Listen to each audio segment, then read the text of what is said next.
Have you ever heard of a king blessed with the gift of wisdom, yet whose many marriages led to his downfall? This is the story of Solomon, the wisest, richest, and most powerful king in biblical history. He made Israel great, but his love for women clouded his judgment, leading to his eventual decline. Solomon was born in the heart of Jerusalem, the cherished son of King David and Bathsheba. His birth was seen as a sign of divine forgiveness, following the tumultuous events surrounding David and Bathsheba's union. Under the guidance of the wise prophet Nathan, young Solomon was groomed for greatness. Though not the firstborn, Solomon was chosen to inherit the throne, a decision supported by Nathan's strategic counsel. At the age of 15, Solomon became king, aware of the threats that loomed over his reign. God granted Solomon immense wisdom, enabling him to build a prosperous and influential kingdom. Yet, his harem, a lush garden of 700 wives and 300 concubines from every corner of the known world, became his undoing. Princesses from Egypt with mysterious eyes, ladies from Moab, and women from Ammon, Edom, and Sidon, each with their own stories and dreams, were woven into Solomon's magnificent court. This vast collection of marriages turned Solomon's palace into a labyrinth of political intrigue and fragile alliances. Each union not only solidified peace, but also brought foreign gods and customs, challenging the pure faith of Israel. Was this harem of 1,000 women the reason for Solomon's decline? In this video, we will delve into Solomon's journey from his incredible wisdom to his eventual downfall. Was he truly able to control the forces that led to his ruin? What were the consequences of his reign for Israel? Make sure to subscribe and turn on notifications so you don't miss any of these captivating stories. Let's start in ancient Jerusalem, around 990 BC, where a new prince was born, Solomon, meaning peaceful and friend of God. His story began under a shadowy cloud, the adulterous relationship between his parents, King David and Bathsheba.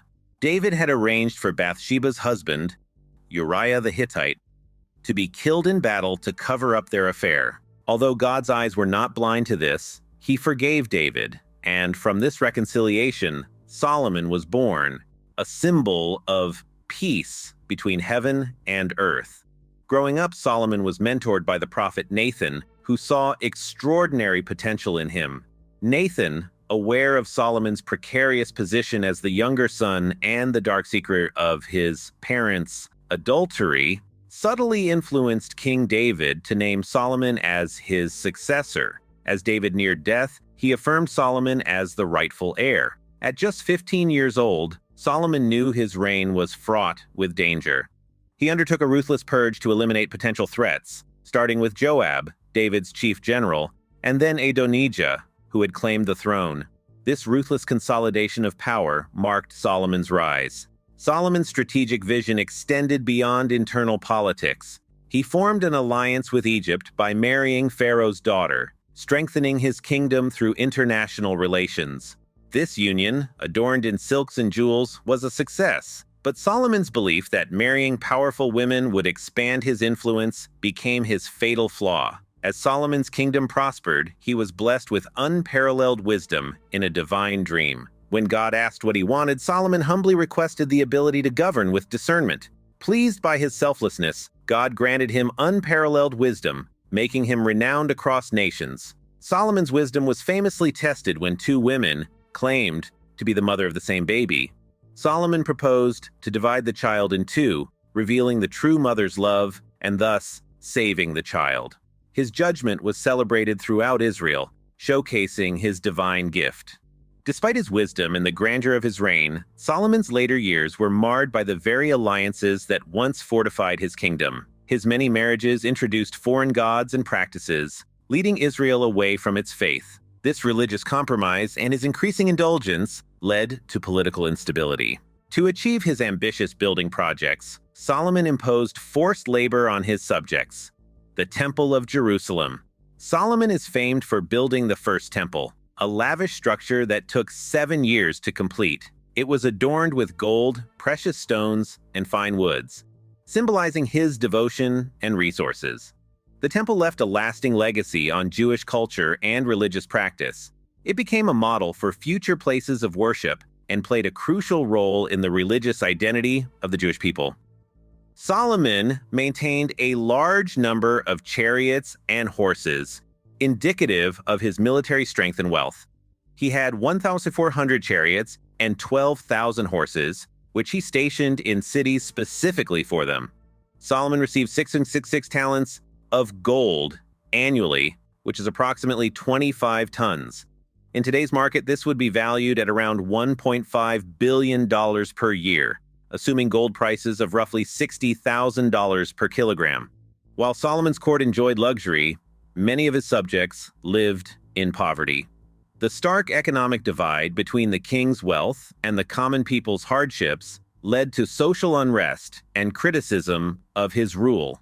This heavy burden eventually led to discontent among the Israelites, contributing to the division of the kingdom after his death. The biblical narrative suggests that Solomon's later years were marked by a decline in his spiritual and moral state, as he turned away from his faith due to the influence of his many foreign wives.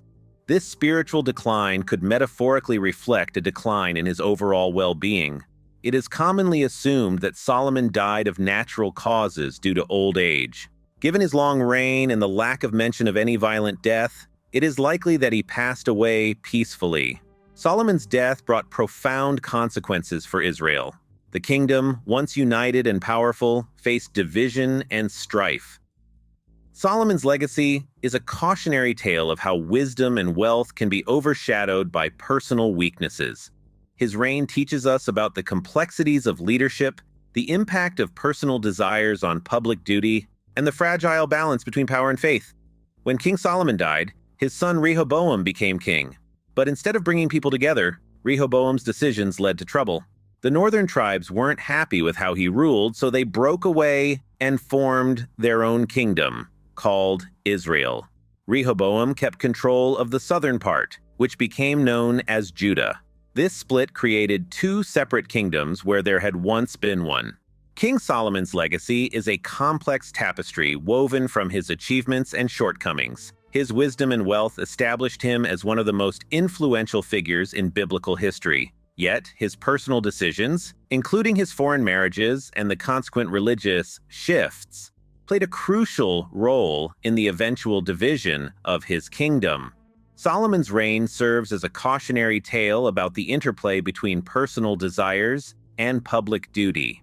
His story illustrates how even the greatest leaders can be overshadowed by their personal weaknesses and the consequences of their decisions.